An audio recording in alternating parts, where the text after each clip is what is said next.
Bismillahirrahmanirrahim. Assalamualaikum warahmatullahi wabarakatuh. Waalaikumsalam warahmatullahi wabarakatuh. Alhamdulillah. Alhamdulillahilladzi bi ni'matihi tatimmus shalihat wa bi fadlihi tatanazzalu al khairat wal barakat wa bi taufiqihi tatahaqqaqul maqasid wal ghayat. Asyhadu an la ilaha illallah wahdahu la syarikalah wa asyhadu anna Muhammadan abduhu wa rasuluh al-ma'sum min kulli syahwat. Allahumma shalli wa sallim ala sayyidina wa maulana Muhammad wa ala alihi wa ashabihi min alil khairat. Allahumma inna nas'aluka ilman nafi'a wa na'udzubika min ilmin la yanfa'. Subhanaka la ilma lana illa ma 'allamtana innaka antal alimul hakim wa tub 'alaina innaka antat tawwabur rahim. Rabbi shrah li sadri wa yassir li amri wa hlul 'uqdatam min lisani yafqahu qawli, amma ba'du.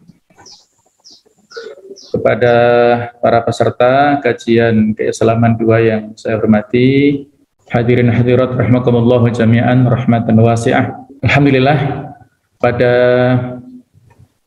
pagi yang menjelang siang ini kita bersama-sama untuk memompa semangat kita bersama merenungkan segala nikmat yang diberikan Allah Ta'ala kepada kita. Judul yang diamanahkan oleh panitia ini cukup panjang ya, jadi kalau menghafalkan judulnya perlu waktu. Ini semacam quote lah ya. Jika mengeluh adalah hobi, kenapa tidak jadikan bersyukur sebagai solusi? Saya mencoba untuk menyingkat, yaitu ganti keluhmu dengan syukurmu. Barangkali ada di antara peserta ingin mengusulkan judul lain, monggo ya, tidak ada masalah ya. Judul bisa berubah, bisa berbeda, tapi inti ya yang kita sampaikan adalah berupaya untuk mensyukuri segala macam nikmat Allah Ta'ala dan menghindari keluh kesah.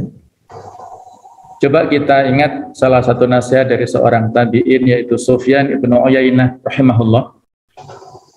Beliau mengatakan bahwa para ulama dahulu biasa saling menasihati satu sama lain dengan kata-kata ini. Barang siapa memperbaiki keadaan batinnya, niscaya Allah perbaiki keadaan lahirnya. Barang siapa memperbaiki hubungan dia dengan Allah, niscaya Allah akan perbaiki hubungan dia dengan manusia. Barang siapa beramal untuk akhiratnya, niscaya Allah akan cukupkan kehidupan dunianya. Masya Allah ya. Jadi ini 3 poin yang disampaikan oleh Sufyan ibnu Uyainah, yang saya kira kalau kita membahas nasihat ini sudah menjadi satu materi sendiri ini ya. Jadi nasihat pertama adalah barang siapa memperbaiki keadaan batinnya, niscaya Allah akan perbaiki keadaan lahirnya. Kesehatan psikis atau kesehatan secara batin, kesehatan hati itulah yang mempengaruhi daripada kesehatan fisik kita. Semakin hati kita sehat, maka fisik kita juga semakin sehat. Sehingga di lagu Indonesia Raya itu kan, bangunlah jiwanya, bangunlah badannya. Jadi membangun jiwa itu adalah prioritas, baru kemudian dilanjutkan dengan membangun fisik atau raga kita. Dan poin yang kedua adalah barang siapa memperbaiki hubungan dia dengan Allah, niscaya Allah akan perbaiki hubungan dia dengan manusia. Kalau ada masalah kita dengan keluarga, dengan pasangan kita masing-masing, suami dengan istrinya, istri dengan suaminya, orang tua dengan anak-anaknya, kemudian keluarga inti dengan keluarga besarnya. Ketika ada masalah, keluarga kita dengan tetangga dan sebagainya, maka persoalan yang harus kita evaluasi adalah bagaimana hubungan kita itu dengan Allah Ta'ala. Apakah dekat ataukah jauh? Kalau kita ingin didekatkan hati kita dengan sesama manusia, maka mari kita bertakarrub kepada Allah Subhanahu wa Ta'ala. Dan barang siapa beramal untuk akhiratnya, niscaya Allah akan cukupkan kehidupan dunianya. Ada sebuah hadis yang menjadi motivasi kepada kita, bahwasanya man kanat ad-dunya himmatahu farraqallahu syamlahu. Siapa yang menjadikan dunia itu sebagai orientasinya, maka ada 3 dampak negatif yang dia dapatkan. Yang pertama adalah urusannya itu tercerai-berai, susah untuk diselesaikan. Kemudian dampak yang kedua adalah waja'alal faqra baina ainaihi. Kefakiran itu selalu tampak di depan matanya. Senantiasa merasa kurang ya, senantiasa merasa fakir, merasa butuh, tidak pernah cukup dalam kehidupan dunianya. Yang ketiga adalah wala ya'tihi dunya illa bima kutiba lahu. Dunia mendatanginya hanya sebatas sesuai dengan yang dituliskan untuknya, sesuai dengan takdir yang diberikan atau yang tertulis. Hanya itu, tidak lebih. Kebalikannya, wa man kanatil akhirah niyatahu, kalau orientasi seseorang itu adalah akhirat, maka ada 3 dampak positif kebalikan dari yang pertama tadi. Yaitu apa? Jama'allahu umurahu. Allah akan menghimpun urusan-urusannya. Masalah pekerjaan yang ruwet akan diselesaikan, dimudahkan Allah Ta'ala. Masalah persoalan amanah yang begitu banyak akan menjadi ringan, dan segala macam masalah yang lainnya itu akan dihimpun, akan diberikan kemudahan Allah Ta'ala. Yang kedua adalah waja'alal ghina baina ainaihi, kekayaan akan ditampakkan di hadapan matanya. Dia merasa sudah cukup, merasa kaya, sudah merasa mampu, dan tidak merasa fakir ya, dalam kehidupan dunia. Yang ketiga adalah wa ya'tihi dunya wa hiya raghimah, dunia akan mendatanginya dalam keadaan yang tunduk, dalam keadaan yang memberikan keberkahan kepada orang ini. Nah, ada ya sebuah kisah singkat, sebuah pembicaraan singkat ya, seorang ustadz di tengah jalan ya, dia itu bannya bocor, kemudian mampir ke tukang tambal ban. Terus ya di sela-sela menunggu itu si tukang tambal ban itu mengeluh ya, ini hanya sekedar untuk ilustrasi lah ya, kita tidak menafikan profesi itu, bukan ya, tapi ini sebatas sebuah kisah realita.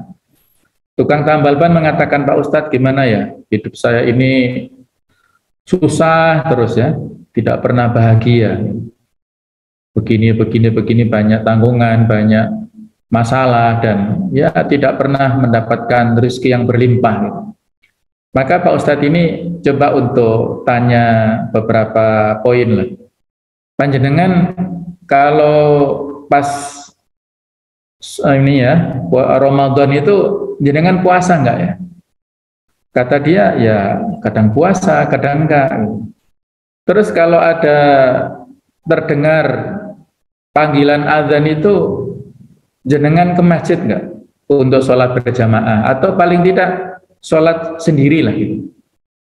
Kalau ya dia bilang kalau ke masjid nggak pernah Pak Ustadz, tapi kalau sholat sendiri ya kadang-kadang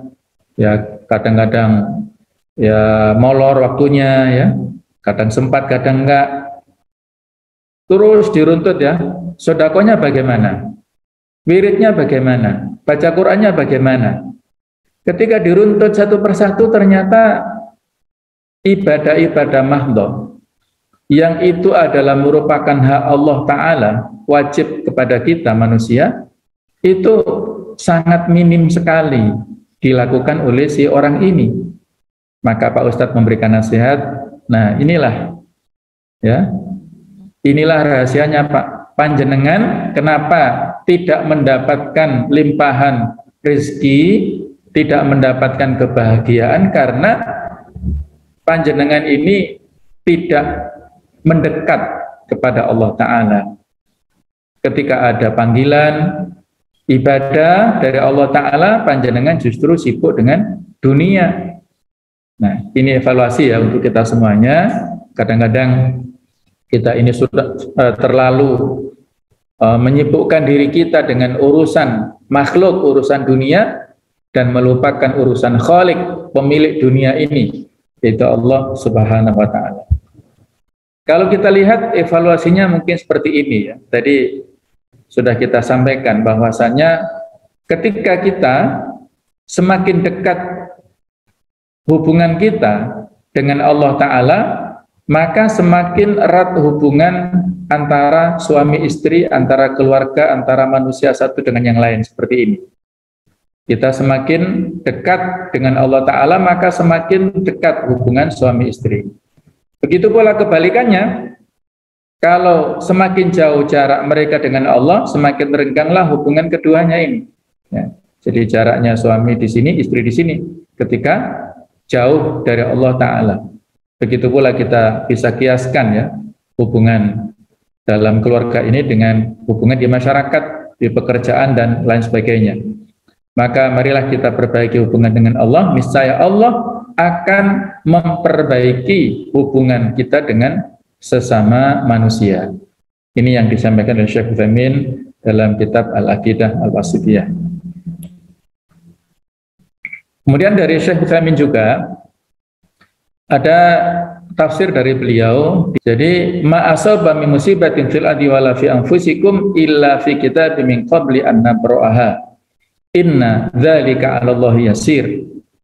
Tidaklah menimpa satu musibah, baik itu terjadi pada bumi ataupun wala fi anfusikum, atau pada diri kalian, illa fi kitabim min qabli an nabra'aha, kecuali sudah tertulis di dalam kitab Lauhul Mahfuz sana sebelum diciptakannya berbagai macam makhluk yang lainnya itu.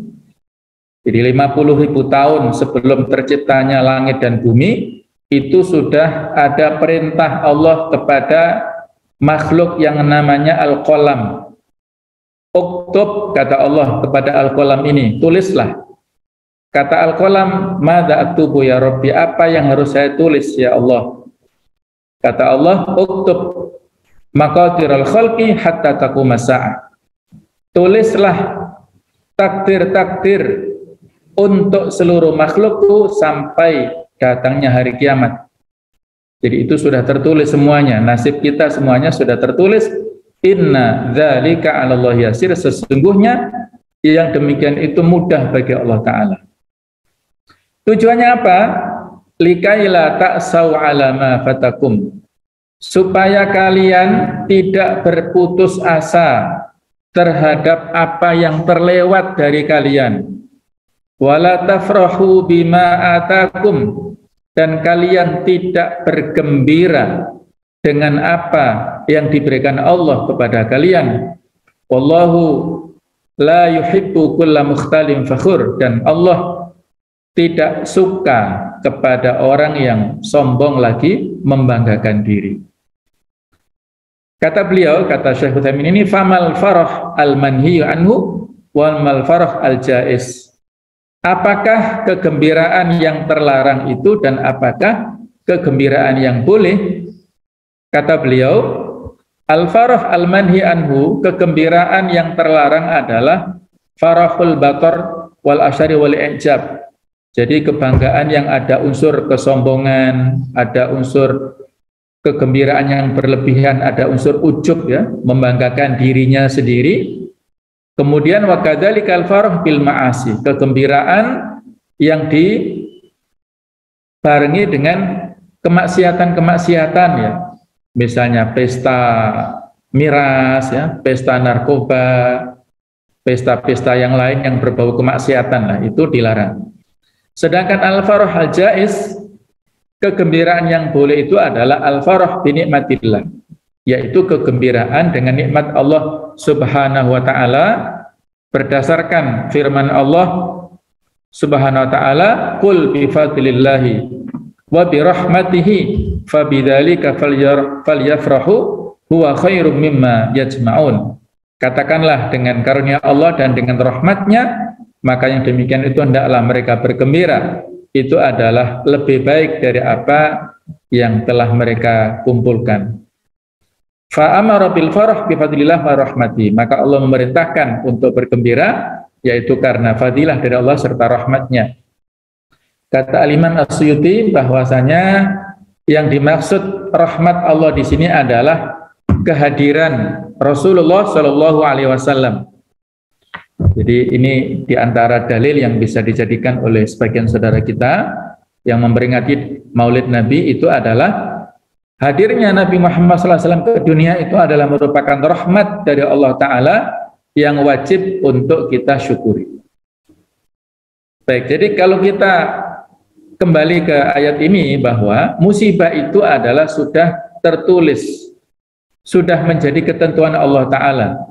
Baik itu yang terjadi pada bumi ini, ada bencana alam, ada tsunami, ada tanah longsor, dan macam-macam, itu sudah tertulis. Kemudian yang terjadi pada diri kita, apakah kita yang sakit, anak kita barangkali yang sakit, atau mungkin kita kehilangan orang-orang yang kita cintai, itu semuanya sudah tertulis di Lauhul Mahfudz. Tidak ada sesuatu yang perlu untuk kita sesali dalam hal ini. Nah, sehingga kita sebagai seorang mukmin memiliki keyakinan bahwa setiap orang yang beriman pasti akan diberikan ujian atau musibah. Ahasiban nasu ayutraku ayaqulu amanna wa hum la yuftanun. Apakah orang-orang mukmin tersebut dibiarkan mengatakan beriman padahal belum diberikan cobaan seperti yang telah ditimpakan kepada umat-umat terdahulu? Am hasibtum an tadkhulul jannah walamma ya'lamillahu alladziina jahadu minkum wa ya'lamas sabirin. Apakah kalian mengira akan masuk surga padahal belum kalian merasakan cobaan-cobaan sebagaimana yang telah ditimpa kepada umat-umat sebelumnya, supaya Allah bisa membedakan mana yang bersabar, mana yang tidak. Jadi setiap orang mukmin itu pasti akan diberikan ujian dan atau musibah. Tujuannya tidak lain untuk menguji seberapa besar keimanan mereka kepada Allah Ta'ala. Jadi kalau bencana ya, itu diberikan kepada orang-orang yang beriman, itu dalam rangka untuk memberikan ujian, pelajaran, mana yang mukmin, mana yang betul-betul imannya kuat, dan mana yang tidak. Tapi kalau bencana itu diberikan kepada orang-orang ahlul maksiat, maka itu adalah sebagai azab Allah Ta'ala. Waliyumahhisallahu alladhina amanu wa yamhaqal kafirin. Musibah yang kita dapatkan adalah sebagai tamhis, sebagai seleksi kepada orang-orang yang beriman, dan sebagai azab bencana kepada orang-orang kafir. Nah, namun kalau kita lihat keadaan manusia yang tertimpa musibah ini berbeda-beda sesuai dengan kadar keimanannya masing-masing. Dan sikap muslim dalam menghadapi musibah ini ada dua hal, sikap positif terutama ini kita ambil pelajaran pada era pandemi kemarin ya, insya Allah. Sekarang kita sudah melewatinya ya, biidznillah insya Allah. Jadi banyak sekali hikmah yang bisa kita dapatkan pada era pandemi kemarin, terutama ada dua hal ini. Setiap kali kita menghadapi musibah, sakit, dan sebagainya, maka ada dua sikap positif, yaitu ikhtiar, usaha-usaha secara manusiawi, dan tawakal, totalitas kita berserah diri hanya kepada Allah Subhanahu wa Ta'ala.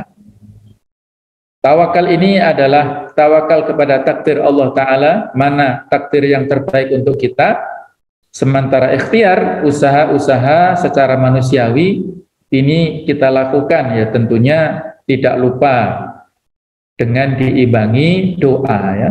Karena ada hadits yang mengatakan la yaruddul qadara illa du'a, tidak ada yang bisa merubah takdir kecuali doa. Nah, doa inilah yang bisa merubah. Yamhullahu ma yasha wa yuthbitu wa indahu ummul kitab. Allah punya kehendak menghilangkan segala sesuatu dan menetapkan segala sesuatu, dan Allah memiliki pengetahuan ummul kitab yang ada di Lauhul Mahfuz itu ya. Jadi kita tidak bisa mengetahui itu takdir kita atau bukan selama itu belum terjadi. Maka harus berhusnudzon kepada Allah Ta'ala dengan berikhtiar, berusaha ya. Salah ketik ya, maaf, ikhtiar ya, berusaha. Ada pelajaran dari Ibnu Qayyim Al-Jauziyah ya. Jadi beliau dalam kitab Uddatus Sabirin menyampaikan pesan-pesan ya. Ini sudah saya artikan. Wal masaib allati tahulu bil abdi wa laysa lahu hilatun fi daf'iha, dan musibah yang menimpa seorang hamba sementara dia tidak ada cara untuk mengusirnya, untuk menghilangkannya. Kamauti man yu'azzu alaihi wa sariqatu malihi wa maradihi wa nahwi dzalika. Ya, contohnya seperti kematian orang yang dia sayangi, uangnya yang dicuri ataupun hilang, lupa entah kita tinggal di mana, HP barangkali ataupun kendaraan lain-lain sebagainya, ataupun penyakitnya dan yang lain-lain.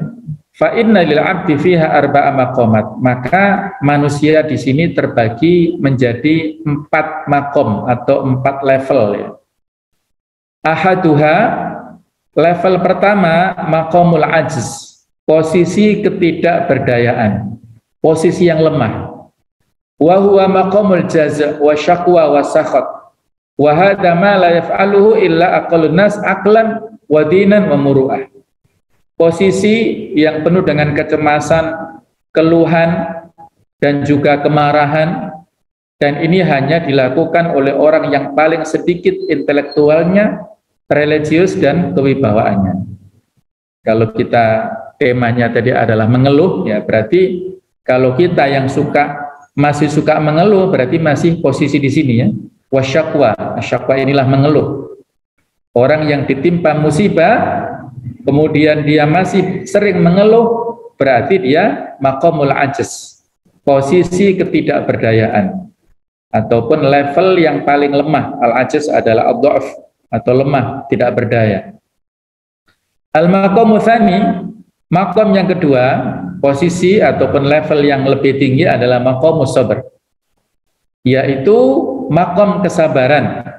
Imma lillah, baik itu untuk Tuhan, wa imma lil muru'ah al-insaniyah, ataukah untuk kesatria manusia. Artinya dari sisi lillah di sini berarti betul-betul kesabarannya itu ikhlas karena Allah Ta'ala, atau untuk menjaga gengsi posisi kemanusiaannya. Misalnya dia seorang kepala daerah, terus diberikan cobaan tertentu kok menangis-nangis, nah itu kan tidak pas gitu ya, masuk kepala daerah cengeng kan gitu ya. Ataupun barangkali sebagai kepala jurusan atau apalah ya, kepala angkatan ataupun posisi yang tertinggi di organisasi tertentu, ketika diberikan tantangan tertentu dan dia merasa itu terpuruk, ya masa dia terpuruk seperti orang umum. Jadi ada gengsi-gengsi yang positif kemanusiaannya ya. Itu bisa jadi kesabaran, motivasinya karena itu. Al-maqamu tsalits, yaitu posisi level yang lebih tinggi yang ketiga adalah maqamur ridha, yaitu level ridha. Lebih tinggi, wa huwa a'la min maqamis sabr, lebih tinggi daripada maqam kesabaran. Wa fi wujubihi niza', tentang apakah ini sebuah kewajiban kita ridho dalam pada saat mendapatkan musibah, itu ada perbedaan pendapat di antara ulama.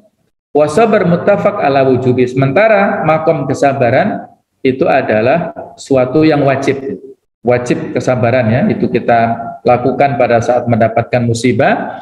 Tapi kalau sampai ridho ini ada perbedaan. Nah, level yang paling tinggi al-maqamur rabi' adalah maqamus syukur, yaitu level syukur, wa huwa a'la min maqami ridho, dan itu lebih tinggi daripada maqam kepuasan atau maqam ridho. Fa innahu yashhadul baliyata ni'matan. Subhanallah ya. Jadi pada saat orang pada level ini menyaksikan penderitaan, musibah itu sebagai sebuah nikmat, sebuah keberkahan. Fayashkurul mubtala 'alaiha, maka dia berterima kasih kepada orang yang tertimpa musibah itu. Jadi dia mendapatkan musibah tapi malah bersyukur. Nah, luar biasa ya. Ini level syukur tingkat tinggi. Biasanya syukur itu kita dapatkan pada saat mendapatkan nikmat, tapi orang yang pada level ini justru ketika mendapatkan musibah dia bersyukur kepada Allah Ta'ala. Nanti pembahasan berikutnya akan kita lihat contoh-contoh konkretnya ya. Jadi inilah 4 tingkatan manusia pada saat kita mendapatkan musibah, yaitu tingkatan yang paling bawah maqamul ajz, level yang paling bawah, level ketidakberdayaan orang yang lemah. Golongan pertama ini bukanlah orang yang memiliki fisik atau lemah secara fisiknya, bukan ya, tapi mereka lemah iman, akal serta hatinya. Mereka yang memiliki kondisi lemah hati dan lemah iman seperti ini biasanya menyalahkan keadaan dan tidak memiliki gairah dalam hidup. Ia berkeluh kesah namun tidak kepada Allah. Jadi mengadunya itu ya, tidak pada saat bermunajat kepada Allah, mengadunya tidak pada sepertiga malam, mengadunya tidak pada saat berdoa kepada Allah, tapi keluh kesahnya itu kepada manusia. Keluh kesahnya, curhatnya kepada sesama manusia yang barangkali tidak ada hubungan, tidak ada pengetahuan ya tentang solusinya, ya akan menjadi masalah ya, tidak selesai-selesai urusannya. Jadi keluh kesahnya kepada sesama manusia. Kalau keluh kesahnya kepada Allah, ini solusi ya, kita akan diberikan ilham, akan diberikan semacam jalan keluar ya. Saya ada kisah nyata itu ya, bahwasanya ada orang suami istri ya, yang mereka sudah lama menikah tapi belum punya anak, akhirnya punya anak kan, mungkin sudah 4 tahun, 5 tahun baru punya anak, anaknya usia 1 tahun lebih itu baru bisa jalan. Nah, suatu saat suaminya ini memanasi mobil ya, dia mau kerja, mobilnya itu menghadap ke rumahnya, di garasinya itu mau keluar, di carportnya itu, dia nggak tahu kalau ada anaknya di belakang main-main ya, pagi-pagi itu main-main. Jadi mobilnya ini mundur, terus mengenai anak ini sampai meninggal dunia. Coba kita bayangkan ya, betapa stresnya si orang tua, si ayah itu, yang sudah ya, jadi dia sudah mendambakan seorang anak sekian lama, sekian waktu, ternyata justru anak itu dalam tanda kutip dia sebagai penyebab kematiannya kan gitu ya. Nah, apalagi istrinya, stresnya luar biasa ya. Jadi suami istri ini saling menyalahkan, saling menyesali terus-menerus ya. Tidak ada habis-habisnya. Akhirnya konsultasi kepada seorang ustadz dan diberikan nasihat untuk melakukan sholat istikharah. Nah, setelah sholat istikharah 2 kali, 2 rakaat maksudnya, akhirnya membuka Al-Quran ya. Kadang-kadang ada cara seperti itu, dibuka dalam Al-Quran, maka ada ayat di dalam Al-Quran ketika dia baca ya, di surat Al-Kahfi,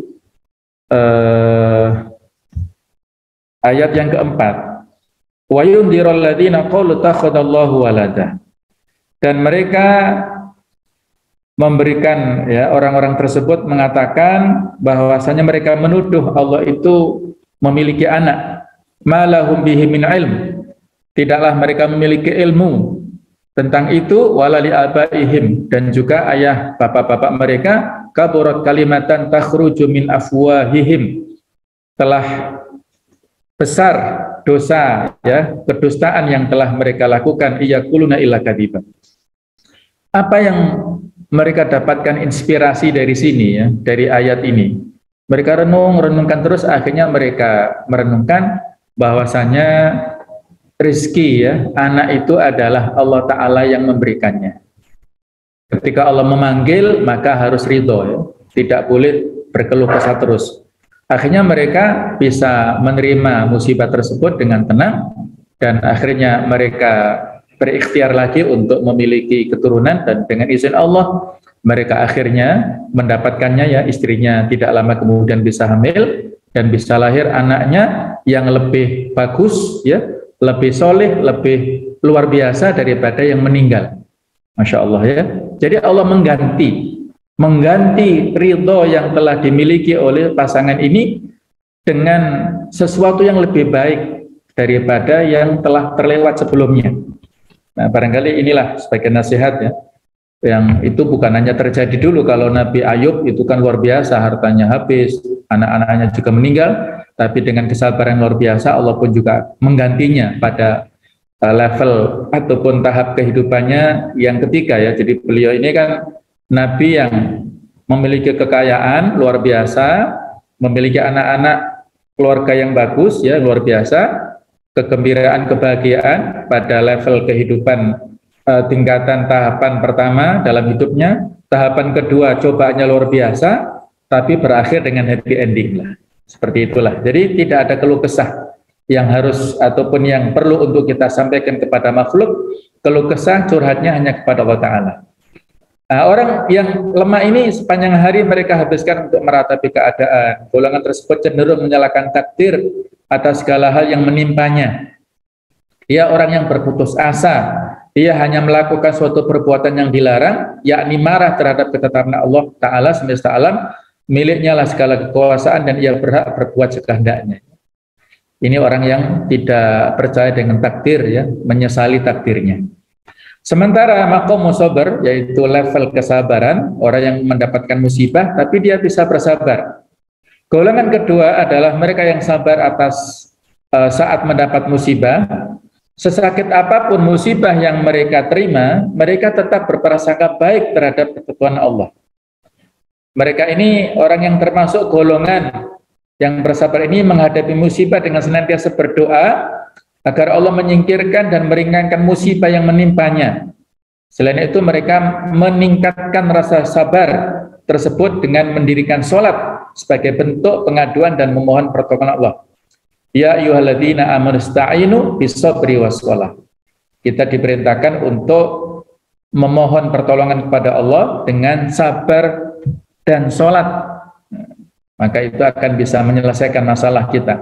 Beratnya ujian yang diterima biasanya semakin membuat mereka bersemangat untuk mendekatkan diri kepada Allah Subhanahu wa Ta'ala. Dan orang yang bersabar sungguh dia telah melakukan kewajibannya. Dan yang dimaksud bersabar adalah seorang menanggung musibah dengan sabar, yakni dia memandang bahwasanya musibah yang menimpanya itu pahit, berat, dan sulit.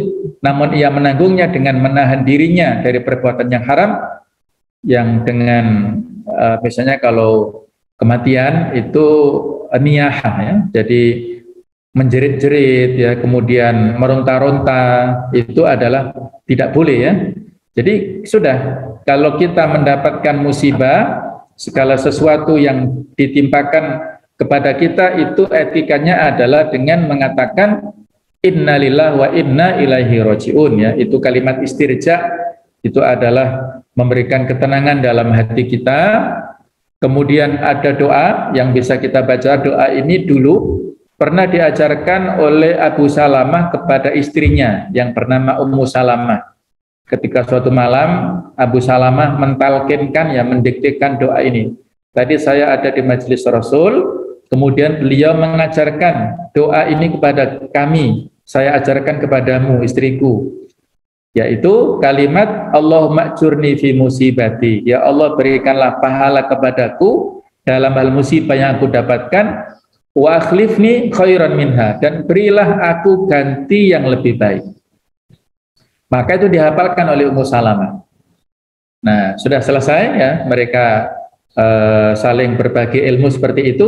Beberapa hari tidak lama sesudah kejadian itu ternyata Allah Ta'ala memberikan ujian kepada keluarga ini, yaitu si suami yang bernama Abu Salamah ini meninggal dunia, wafat. Betapa hati Ummu Salamah sedih mendapatkan musibah suami yang sangat dicintai ternyata wafat. Tetapi dia ingat pesan daripada suaminya. Dia banyak mengatakan kalimat istirja, inna lillahi wa inna ilaihi raji'un. Kemudian doa tadi, Allahumma ajurni fi musibati wa akhlifni khairan minha. Ternyata Allah Ta'ala tidak lama, ya, tidak lama berikutnya Allah mengabulkan doa Ummu Salamah. Setelah iddah Ummu Salamah selesai, iddahnya seorang istri yang ditinggal wafat oleh suaminya adalah 4 bulan 10 hari itu sudah selesai. Maka datanglah orang yang lebih bagus imannya, lebih mulia daripada suami almarhum, yaitu tidak ada lain adalah Rasulullah Sallallahu Alaihi Wasallam datang meminang kepada Ummu Salamah untuk dijadikan sebagai istri beliau. Subhanallah, ya, luar biasa. Inilah kesabaran yang yang dilakukan manusia, maka ada ganti yang lebih baik daripada yang telah dia lewati itu, ya. Kemudian maqam ridho, level keridhaan kepuasan. Jadi orang yang mendapatkan musibah dan dia ridho adalah ridho atas ketentuan Allah. Mereka meyakini bahwa setiap ujian dan cobaan yang Allah berikan tidaklah percuma, karena pasti ada hikmah di baliknya. Saat mereka memperoleh cobaan atau musibah, maka saat itu juga mereka ridho atas ketetapan Allah. Baginya, ketika ditimpa musibah, mereka seolah-olah dia tidak merasa mendapat musibah. Sikap ridho saat menghadapi musibah ini tentu lebih tinggi tingkatannya daripada mereka yang hanya sikap sabar. Perbedaan tingkatan ketika ini dengan tingkatan sebelumnya nampak jelas, karena mereka tidak hanya sabar saja, namun juga ridho dan menerima dengan ikhlas. Jadi kalau seseorang ya dalam perjalanan, ya, dia ketika mendapatkan musibah, dia tidak ikhlas, tidak ridho, dan dia marah dengan keadaan, bahkan marah menggugat kepada takdir, maka Allah akan memberikan ujian beruntun. Akan datang musibah kedua, musibah ketiga, dan seterusnya. Tapi kalau dia ridho dengan musibah pertama, Allah akan memberikan solusi yang secepatnya kepada dia. Tinggal kita mau pilih, kita pilih yang mana, ya. Nah, jadi harus pilihan ridho, ya, paling tidak sabar inilah yang kita lakukan. Orang yang ridho tidak tersibukkan atas musibah yang menimpanya. Dia memandang bahwa musibah ini datangnya dari sisi Allah, dan dia ridho dengan keridhaan yang sempurna, dan tidaklah menjadikan di dalam hatinya rasa kecewa dan menyesal atasnya. Karena dia ridho, yakni dengan keridhaan yang sempurna, keadaan yang demikian ini lebih tinggi daripada keadaan orang yang bersabar. Keridhaan seperti itu adalah lebih utama, mustahab, sunnah, ya, akan tetapi bukanlah merupakan suatu kewajiban. Kemudian makom yang paling tinggi adalah makom syukur, yaitu level orang yang mendapat musibah tapi malah bersyukur. Golongan orang bersyukur pada saat menghadapi cobaan. Mungkin kita merasa aneh mendengarnya, ya. Apakah benar ada orang yang ditimpa musibah kok malah bersyukur? Ditimpa musibah kok malah berterima kasih? Kenyataannya ada orang yang seakan menikmati berkeluh kesah dengan Tuhannya di saat tertimpa musibah yang bagaimanapun bentuknya. Golongan orang yang bersyukur ketika diberi cobaan, diberikan ujian dan cobaan seperti ini adalah segolongan orang yang paling mulia. Mereka sangat menyadari dengan memiliki sikap syukur, Allah pasti akan melipat gandakan ganjaran bagi hamba tersebut. Ini pembahasan berikutnya, ya, tentang masalah syukur. Kita lompati saja.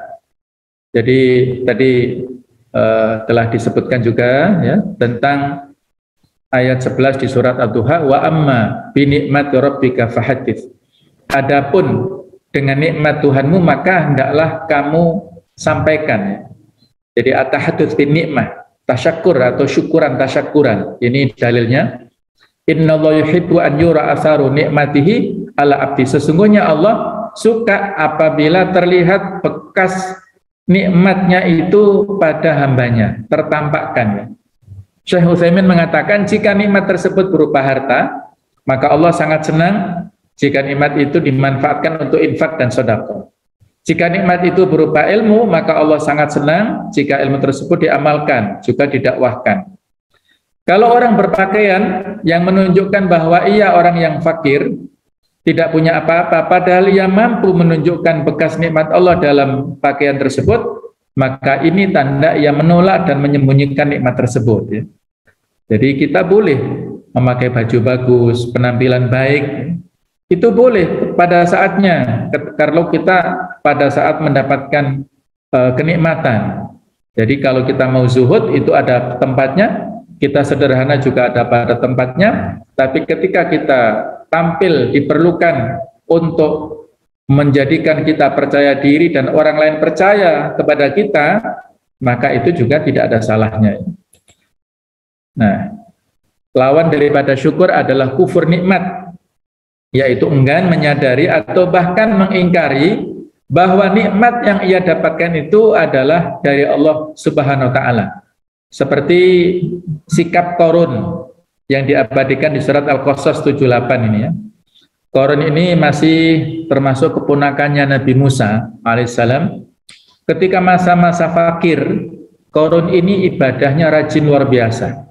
Kemudian datang kepada Nabi Musa, wahai Nabi Musa, saya mohon didoakan pada Allah supaya menjadi orang kaya. Kalau saya kaya akan lebih semangat untuk beribadah, untuk berdakwah dan lain-lain. Nabi Musa ragu ya, benar enggak?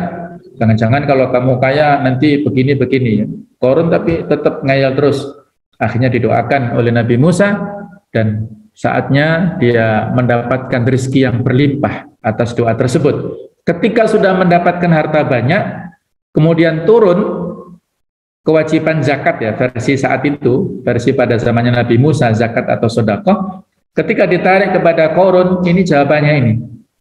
Innama utitu ala ilmin indi, harta yang aku miliki ini adalah karena ilmu, kecerdasan yang aku miliki, usaha yang aku miliki. Jadi ngapain ya? Kenapa harus saya berikan harta ini kepada orang lain? Harta ini adalah karena jeripaya saya. Nah, kurang lebih seperti itulah. Inilah seorang yang kufur nikmat ya. Jadi kita diingatkan untuk bersyukur setiap hari untuk nafas, kesehatan, makanan, pekerjaan, keluarga, kerabat, dan semua yang Anda miliki sampai hari ini. Karena mungkin apa yang Anda miliki hari ini adalah mimpi dari orang lain yang belum sehebat Anda. Jadi sudah bersyukurkah Anda pada hari ini? Nah, jadi yang namanya rezeki itu bukan semata-mata finansial ataupun uang ya. Ada keluarga, ada kerabat, teman-teman yang baik, kesehatan kita. Nah, itu adalah rezeki yang wajib untuk kita syukuri. Betapa banyak orang yang punya uang banyak tapi sakit-sakitan terus, sehingga dia nggak bisa menikmati uangnya, nggak bisa pergi kemana-mana, perginya bolak-balik ke rumah sakit saja ya. Baik, nah, adapun mengeluh ini bolehkah? Jadi sudah kita singgung ya, maqamul ajiz, orang yang lemah, level yang paling bawah, itu adalah orang yang sering mengeluh. Ternyata dalam Al-Quran Allah telah memberikan peringatan kepada manusia. Di surat Al-Ma'arij ayat 19-21, Innal insana khuliqa halu'a. Sungguh manusia diciptakan bersifat suka mengeluh. Idza masahu syarru jazu'a. Apabila dia ditimpa kesusahan, dia berkeluh kesah. Wa idza masahul khairu manu'a. Dan apabila mendapat kebaikan harta, mendapatkan kekayaan, dia jadi kikir, tidak mau infak sedekah. Dalam tafsir Ibnu Katsir, ayat-ayat ini menjelaskan bahwa Allah menceritakan perihal manusia dan watak-watak buruk pembawaannya, yaitu mengeluh dan kikir. Nah, apa solusinya? Allah memberikan solusi pada ayat 22 sampai 23-nya, illal musallin, kecuali orang-orang yang melaksanakan sholat, alladzina hum ala sholatihim daimun, mereka yang tetap setia melaksanakan sholatnya. Jadi sholat ini adalah sebagai solusi. Orang yang suka mengeluh, maka dia pada saat takbir, pada saat berdiri, pada saat membaca ayat-ayat dalam Al-Quran, dibaca dalam sholat, zikir-zikir, maka bagaimanapun kondisi di luar sholat, dia tidak hiraukan, ya. Panas dan sebagainya, dia nggak mungkin mengatakan sumuk, bukan ya.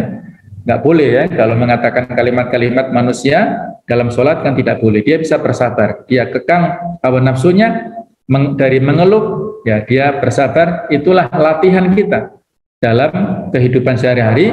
Maka solusi untuk mengeluh adalah kita bermunajat dalam bentuk sholat-sholat kita. Bersyukur itu bukan hanya karena semuanya baik-baik saja, tapi juga karena selalu ada sisi baik di balik semua yang terjadi. Tidak mungkin orang itu dalam kehidupan dunia 100% mulus, semuanya sesuai dengan keadaan ataupun yang dia prediksi. Pasti ada riak-riaknya, ada cobaan, ya. Liyabluwakum ayyukum ahsanu amala, ya. Hidup ini diciptakan oleh Ta'ala untuk memberikan cobaan kepada kita. Nah, misalnya ada orang yang mengeluh tentang pekerjaan. Ketika kamu mengeluh karena merasa terbebani dengan tugas-tugasmu, ingatlah banyak pengangguran di luar sana yang sangat berharap punya pekerjaan seperti kita. Misalnya kita mengeluh, ya, antum ya, yang kuliah, ya, dengan tugas-tugas kuliah yang banyak, mengeluh. Ketahuilah bahwasanya banyak di luar sana yang tidak bisa kuliah, bahkan sampai kuliah S2 itu. Mereka tidak mampu berpikir, tidak mampu membiayai atau tidak bisa mengakses beasiswa. Tapi kita yang sudah mendapatkan peluang untuk belajar di S2 ini mengeluh dengan tugas-tugas macam-macam. Nah, jadi inilah ya, kita harus menempatkan segala sesuatu pada tempatnya masing-masing. Nah, kalau kita coba untuk bandingkan ya antara pribadi yang pesimis dan optimis, ya pasti kita ingin di level yang kanan ini ya, orang yang optimis. Maka jangan sampai kita memiliki pesimisme dalam kehidupan. Orang pesimis ini biasanya menyadari bahwa hidup penuh dengan ancaman dan badai pasti ada. Sementara orang optimis menyadari bahwa hidup penuh dengan tantangan. Jadi ini bedanya. Orang yang pesimis dalam melihat kehidupan itu ancaman-ancaman terus ya. Ketika ketemu dengan kawan-kawannya sesama mahasiswa, mungkin yang ranking-ranking itu dia terancam. Mungkin dia sudah ranking 1, 2, 3 ya. Ada temannya ranking 4, 5 itu ancaman. Tapi kalau orang yang optimis itu tantangan. Bagaimana dia bisa istiqomah mempertahankan ranking di kelasnya. Nah, itu sebagai tantangan. Orang yang pesimis itu adalah orang yang fokus pada masalah saja, yang mungkin muncul dalam tiap kesempatan. Jadi dia memikirkan masalahnya terus. Barangkali dia pernah usaha, kemudian gagal, ditipu orang. Itu dia pikirkan terus. Ya, tidak ada habis-habisnya. Sementara orang yang optimis itu fokus pada peluang yang mungkin ada dalam setiap kesempatan atau masalah. Jadi fokus mencari solusi, orang yang optimis itu. Kalau masalah dipikirkan menjadi keluh kesah terus, nggak ada habis-habisnya. Tapi kalau kita pikirkan solusinya, bagaimana peluang-peluang, maka akan bisa ada solusi insya Allah ya. Kemudian orang yang pesimis melihat ketidakmungkinan, sementara orang optimis melihat kemungkinan-kemungkinan yang masih banyak. Orang pesimis melihat dunia secara biru kelabu saja, tidak ada peluang.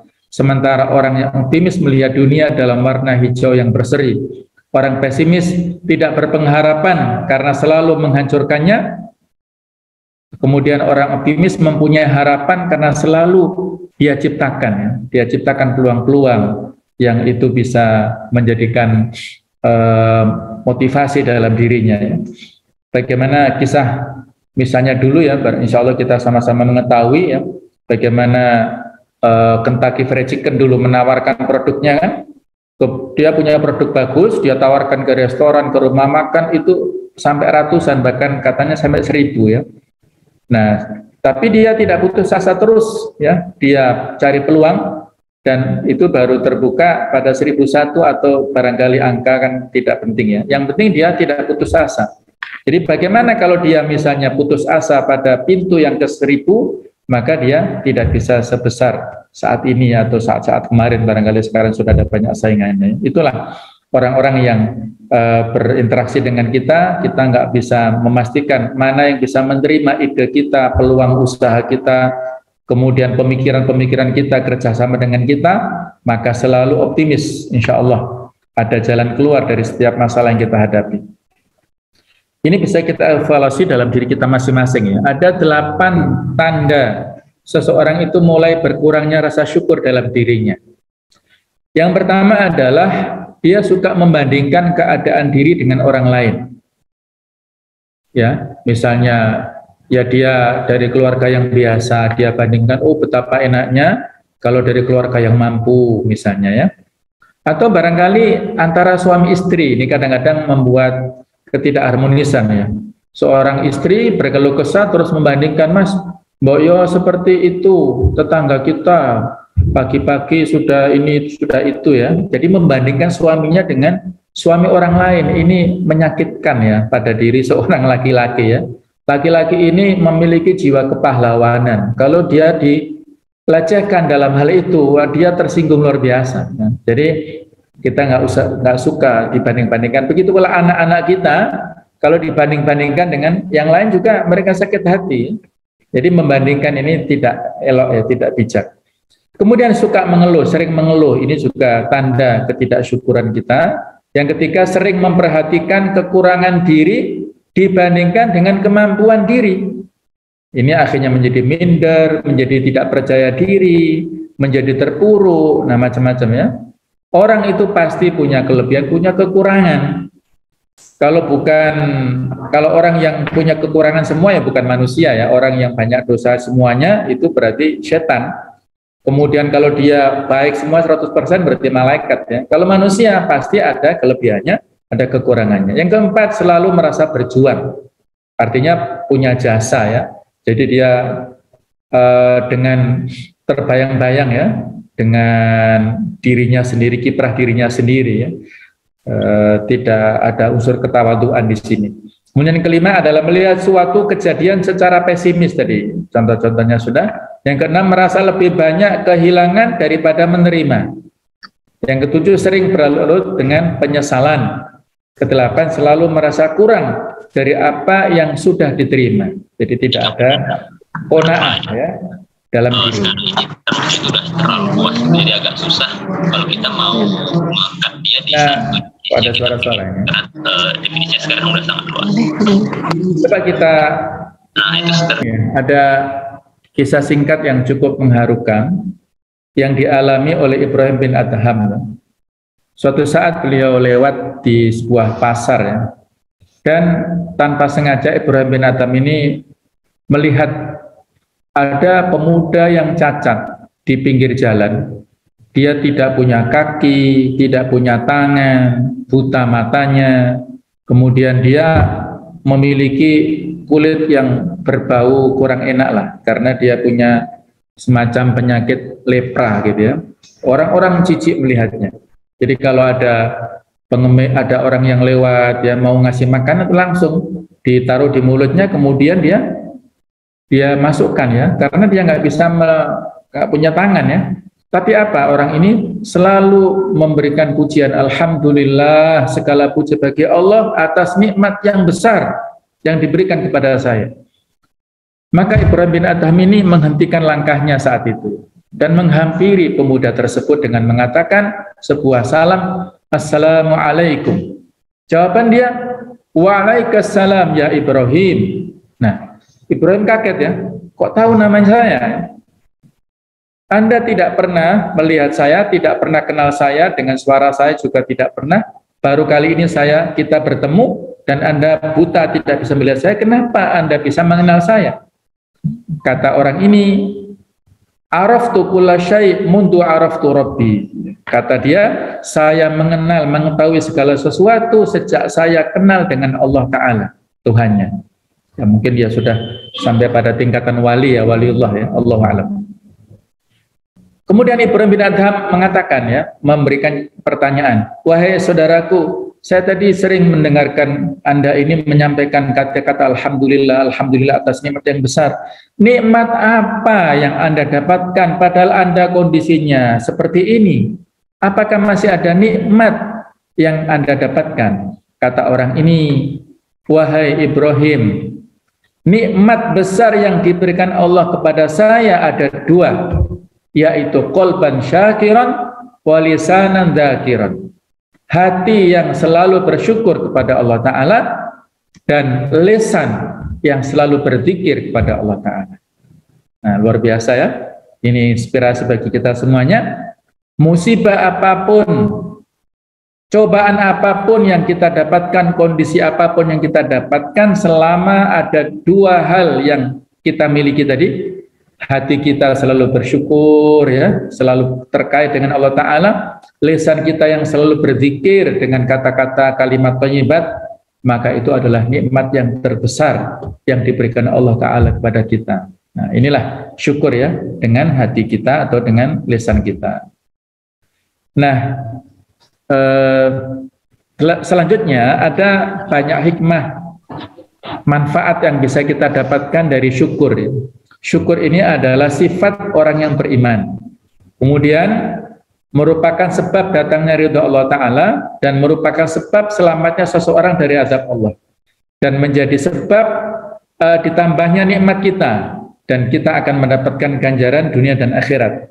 Insya Allah kita bahas secara cepat ya. Yang pertama adalah syukur ini, manfaat yang bisa kita dapatkan, bahwa syukur itu adalah identitas seorang muslim. Artinya kalau dari sisi usul fikih, mafhum mukhalafahnya, kalau orang yang tidak bersyukur berarti dia tidak mukmin kan gitu ya. Tapi di sini konteksnya adalah tidak sempurna keimanannya. Ajaban di amril mukmin, sesungguhnya perkara orang mukmin itu menakjubkan.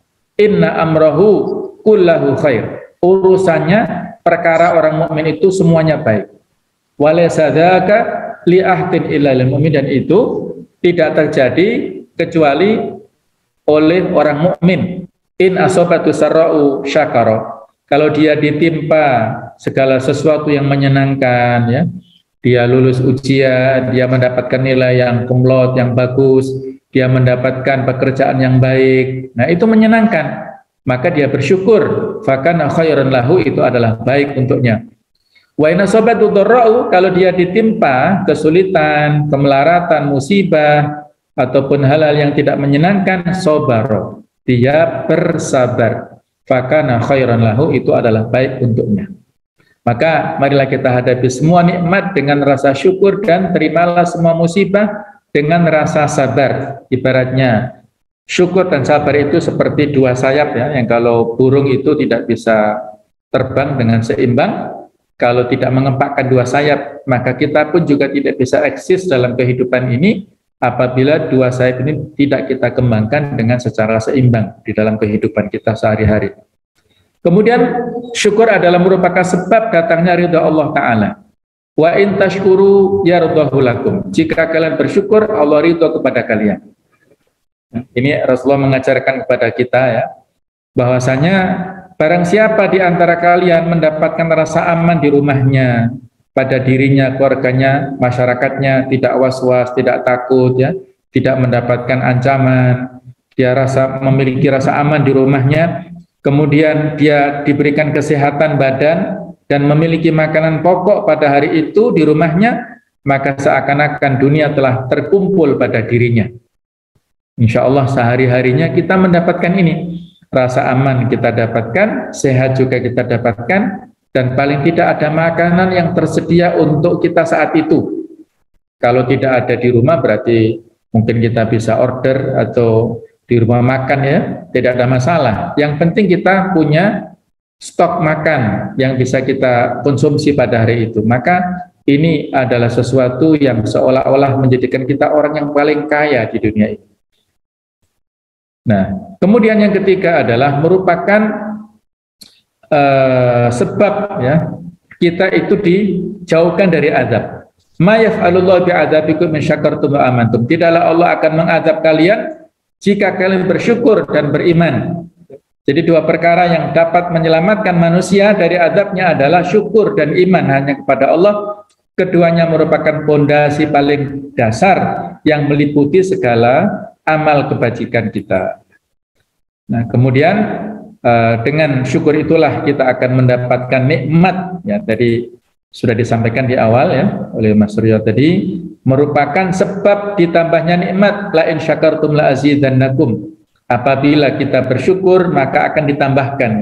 Kata para ulama di tafsir Ibnu Katsir dikatakan la in syakartum ala nikmati la azidannakum ala taati. Kalau kalian bersyukur atas nikmatku, akan aku tambahkan kepada kalian ketaatan kepada Allah Ta'ala. Kita semakin bisa takarrub kepada Allah Ta'ala. Kebalikannya, wala in kafartum, kalau kita kufur kepada nikmat, maka kita akan inna adzabi lasyadid, kita akan mendapatkan azab dari Allah Subhanahu wa Ta'ala. Nah, kemudian yang berikutnya adalah ganjaran di dunia dan di akhirat. Orang yang bersyukur ini, ya, kita jangan menyangka bahwa bersyukur itu hanya sekedar pujian dan berterima kasih kepada Allah. Ketahuilah bahwa syukur itu pun menuai pahala. Bahkan juga membuka pintu rezeki di dunia. Allah Ta'ala berfirman, wa sanajzi syakirin, dan sungguh orang-orang yang bersyukur itu akan kami berikan ganjaran. Imam At-Tabari menafsirkan ayat ini dengan membawakan riwayat dari Ibnu Ishaq. Maksudnya adalah karena bersyukur Allah memberikan kebaikan yang Allah janjikan di akhirat, dan Allah juga melimpahkan rezeki baginya di dunia. Semakin orang pandai bersyukur, maka semakin rezekinya ditambah oleh Allah Ta'ala dan semakin berkah dalam hidupnya. Dan begitu pula kebalikannya. Ya. Ini ada pelajaran dari Umar bin Khattab ya. Jadi Umar bin Khattab ini luar biasa. Pada saat beliau mendapatkan nikmat, itu justru mendapatkan musibah, beliau menyimpulkan ada 4 kenikmatan ketika diberikan cobaan musibah oleh Allah Ta'ala. Kata beliau, ma ibtalaitu atau ubtulitu bibalain, tidaklah aku diberikan cobaan dengan sebuah cobaan, illa kana lillahi ta'ala alayya fihi arba'a ni'am, kecuali saya mendapatkan hikmah 4 kenikmatan. Nah, ini bisa juga kita eksplor ya dalam diri kita masing-masing. Kalau kita mendapatkan musibah, maka di sini ada 4 kenikmatan yang diberikan kepada kita menurut Umar bin Khattab. Yang pertama, itlam takun fi dini. Hikmahnya adalah bahwa musibah itu ya yang menimpa kepadaku adalah bukan musibah yang terjadi pada agamaku. Mungkin kehilangan uang ya, ada orang yang kehilangan uang ya, kemudian mengadu kepada seorang ulama. Kata ulama ini ya, syukur yang datang kepadamu yang mencuri itu adalah mencuri hartamu. Kalau pencuri yang datang itu adalah setan mencuri imanmu, kamu yang harus wajib bersedih gitu ya. Jadi selama kita kehilangan dari sisi finansial, dari sisi dunia, tidak ada alasan untuk bersedih. Tapi kalau yang hilang itu adalah hilang misalnya pagi ini kita belum sholat duha misalnya, itulah yang wajib untuk kita sedih. Pagi ini kita belum baca maksurat misalnya, baca doa pagi, itu wajib kita bersedih. Kita belum tilawah Al-Quran misalnya 1 ayat pun pagi ini, itu musibah. Nah gitu ya. Jadi selama kita kehilangan atau dalam hal musibah itu kaitannya dengan non-agama, terkait dengan dunia, tidak ada alasan untuk bersedih. Alasan kedua kata Umar, wa id lam takun a'dham mimma kanat. Dan jika tidak lebih besar darinya, artinya apa? Kata orang Jawa itu namanya belai selamat ya. Belai itu musibah, tapi selamat. Artinya kita melihat untuk bisa menumbuhkan rasa syukur dalam diri kita, coba kita lihat musibah yang didapatkan orang lain yang lebih berat dari kita.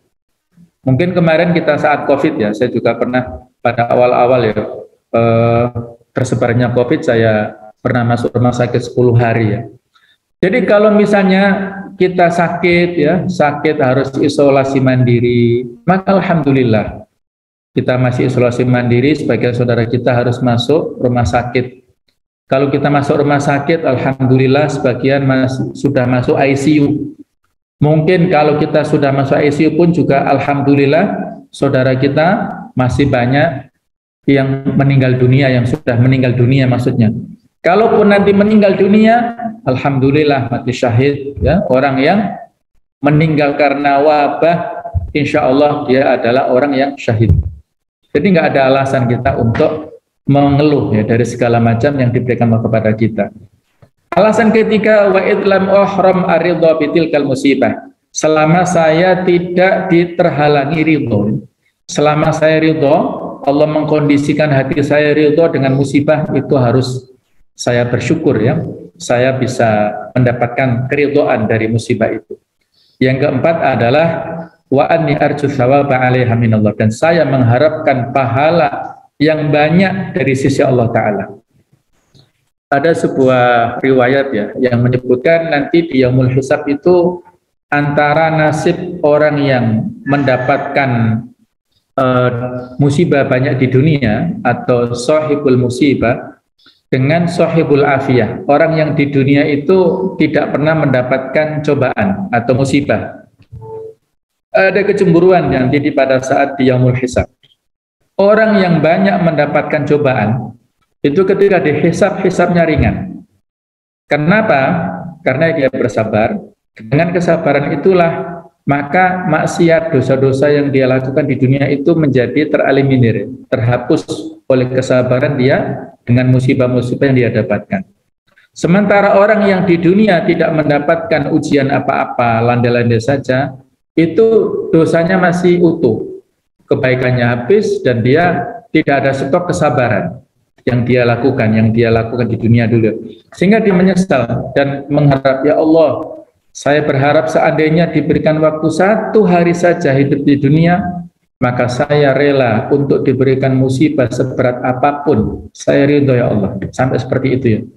Tentunya penyesalan itu tidak ada gunanya ya, tidak ada yang bisa mengembalikan dia di dunia, itu sudah lewat. Nah ini yang terakhir ya, karena waktunya sudah mau habis. Tips agar menjadi hamba Allah yang bersyukur, yaitu senantiasa berterima kasih kepada orang lain, merenungkan nikmat-nikmat Allah, kemudian kita qanaah, kita sujud syukur, dan kita berzikir ya. Coba kita satu-satu ya, kita bahas singkat-singkat saja. La yashkurullah man la yashkurun nas. Orang yang tidak bisa terima kasih kepada manusia, maka dia tidak bisa bersyukur kepada Allah ya. Mungkin hatinya kaku ya, hatinya keras ya, sehingga mendapatkan kebaikan dari orang lain itu pesimis ya, dan nggak mengatakan matur nuwun, kalau orang Jawa terima kasih sehingga nggak mau, berarti hatinya keras ya. Orang seperti itu nggak bisa bersyukur kepada Allah. Nah, kemudian beliau juga mengatakan, man sona ilaikum ma'rufan fakafi'u. Barang siapa yang telah berbuat suatu kebaikan kepadamu, maka balaslah sebisa mungkin, kita balas. Fa ilam tajidu ma tukafi'unahu, kalau kita tidak menemukan sesuatu yang bisa kita jadikan untuk membalasnya, fad'ulahu, kita doakan baik untuknya. Hatta tarau annakum qad kafa'tumu, sampai kita yakin kita telah membalasnya dengan serupa. Jadi kita doakan. Doanya apa ini? Jazakallahu khairan. Jadi kalau kita diberikan, bukan semata-mata kita mengatakan matur nuwun ya. Kalau matur nuwun itu kan terima kasih. Tapi etikanya dalam Islam adalah kita memberikan doa. Jazakallahu khairan. Khairannya jangan kita lupakan ya. Bukan hanya jazakallah, jazakumullah. Jazakallah itu kan artinya semoga Allah membalas. Balasannya apa? Ya ini balasannya khairon. Ya ini harus kita baca. Jadi kita tanwin mansub ya, nasab atau fathah. Bukan hanya jazakallah khair, tapi ada khairo atau khairon, kathiron. Nah itu adalah etika kita pada saat mendapatkan kebaikan dari orang lain. Yang kedua adalah merenungkan nikmat-nikmat Allah yang sangat banyak kepada kita. Ya. Di antaranya kita diingatkan surat An-Nahl 78, ketika kita lahir tidak memiliki kemampuan apapun, siapapun dia, pada saat di dunia punya kekuasaan, punya harta yang banyak, dulu nggak punya apa-apa. Kemudian Allah menciptakan dia dan lahir ke dunia, menciptakan untuknya yang namanya pendengaran, penglihatan, dan hati, supaya kita bersyukur ya. Kalau kita sudah lahir di dunia punya harta banyak, misalnya beberapa waktu yang lalu seorang yang paling kaya namanya Presiden Uni Emirat Arab ya, Khalifah itu ya, luar biasa sampai punya gedung pencakar langit Burjul Khalifah. Ternyata meninggalnya juga ya seperti itu ya, seperti orang pada umumnya di kuburan yang sangat sederhana, istananya ditinggalkan ya, tidak bisa dibawa sampai ke kuburan itu. Kalau nikmat itu ya, jadi nikmat ini bisa berubah menjadi bencana. Kullu nikmatin la tuqarribu minallahi azza wa jalla fayabaliyah. Setiap nikmat yang tidak membuat seseorang dekat dengan Allah, maka hakikatnya itu adalah bencana. Maka wajib ya untuk kita syukuri nikmat-nikmat tersebut. Yang ketiga adalah qanaah ya. Kita menerima kun wari'an takun abadan nas. Jadilah kita orang yang warok, yang hati-hati dengan harta yang syubhat apalagi yang haram. Maka insya Allah kita menjadi hamba Allah yang paling berbakti. Wa kun qani'an takun ashqaran nas, dan jadilah kita hamba Allah yang qanaah, maka kita menjadi hamba Allah yang bersyukur. Qad aflaha man aslama, sungguh telah beruntung berbahagia orang yang masuk Islam, mendapatkan nikmat keislaman. Kemudian wa ruziqa kifafan, dan dia diberikan rezeki ya, berupa kecukupan. Wa qanna Allahu bima ata, dan dia merasa puas hatinya, menjadikan hatinya itu qanaah. Ini ada pelajaran di surat Yusuf ya. Ceritanya panjang ya. Tapi kita simpulkan di sini ya, nanti bisa dibuka di Hayati, bahwasanya solusi pada saat Nabi Yusuf itu di penjara itu kan karena dilakukan kriminalisasi ya. Beliau harus menanggung kegaduhan di istana karena wanita-wanita itu menjadi terfitnah ya oleh datangnya Nabi Yusuf ya, dan memberikan pembulian kepada Zulaikha sebagai permaisuri saat itu. Jadi kisruh lah istana, maka Nabi Yusuf harus menanggung akibatnya, dimasukkan ke penjara. Nah, masuknya penjara itu solusinya itu datang dari dua orang pemuda yang masuk sama-sama beliau. Di sini wadakhala ma'usijna fatayan, masuk ke penjara dua orang pemuda. Ya. Al-faras layak tiba'daka, solusi tidak datang sesudahmu, bal yadkhulu ma'aka, bahkan tetapi masuk bersamamu ya. Inna ma'al usri yusra, sesungguhnya bersama kesulitan ada kemudahan ya, bukan sesudah kesulitan tapi bersama. Jadi terbukti solusi keluarnya Yusuf dari penjara adalah dari orang ini yang ditakwilkan mimpinya. Jadi yang selamat di sini, yang tidak dihukum mati adalah yang menyuguhkan anggur. Ketika 5 tahun berikutnya raja bermimpi, tidak ada satupun ahli takwil mimpi di Mesir yang mentakwilkan mimpi raja. Dan si orang ini, pemuda ini ingat, oh dulu saya punya teman namanya Yusuf. Akhirnya ditanyakanlah kepada Yusuf dan takwil mimpinya betul-betul terjadi ya. Dan akhirnya raja memberikan apresiasi, memberikan jabatan yang tertinggi kepada Nabi Yusuf. Seandainya dia dulu keluar pada saat yang dulu mungkin dia keluar dari penjara, tapi tidak mendapatkan posisi yang tertinggi. Tapi kalau dia baru keluar 5 tahun berikutnya, tepat pada waktunya, pada saat dibutuhkan takwilnya oleh sang raja itu. Jadi inilah cerita kurang lebihnya ya. Jadi kemudian etika berikutnya adalah kita sujud syukur ya. Sebagaimana Nabi sallallahu alaihi wasallam ketika idza ja'u amrun busyra bi kharra sajida, pada saat ada berita gembira beliau langsung sujud kepada Allah Ta'ala. Ini sujud tidak perlu tidak perlu ya wudu ya, kemudian tidak perlu menghadap ke kiblat, untuk perempuan juga tidak pakai hijab pada saat di rumah misalnya ya. Dan itu dengan takbir setelah sujud dengan mengatakan subhanallah 3 kali sudah cukup, dan kita berdoa seperti yang kita mampu, bahasa Indonesia juga boleh, tidak ada masalah ya. Kemudian yang terakhir adalah berzikir. Ini slide yang terakhir. Afdalu anwa'i syukri, sebaik-baik macam kita bersyukur adalah al-iktsar min dzikrillah. Banyak berzikir kepada Allah Ta'ala. Di antara doa yang bisa kita baca pada pagi dan sore adalah Allahumma ma asbaha bi ni'matin aw bi'atin khalqik, dan seterusnya. Kalau kita berzikir seperti ini, faqad ata syukra yaumihi, berarti kita telah menunaikan kewajiban syukur pada hari itu. Kalau kita baca sore, berarti kita telah menunaikan kewajiban syukur pada malam itu. Allahu a'lam bishawab. Inilah nasihat untuk diri saya pribadi dan kita semuanya. Mudah-mudahan kita dalam hidup ini pandai bersyukur pada Allah Ta'ala dan tidak menjadi hamba-hamba Allah yang selalu berkeluh kesah. Mudah-mudahan Allah Ta'ala memberikan berkah kepada kita semuanya, umur kita, kesehatan kita, ilmu kita, mudah-mudahan manfaat untuk masyarakat, bangsa, dan agama kita. Dan mohon maaf atas segala kekhilafan, monggo kalau ada yang mau menambahkan atau ada yang ingin bertanya, falyatafadhalu masykurin, silakan, monggo.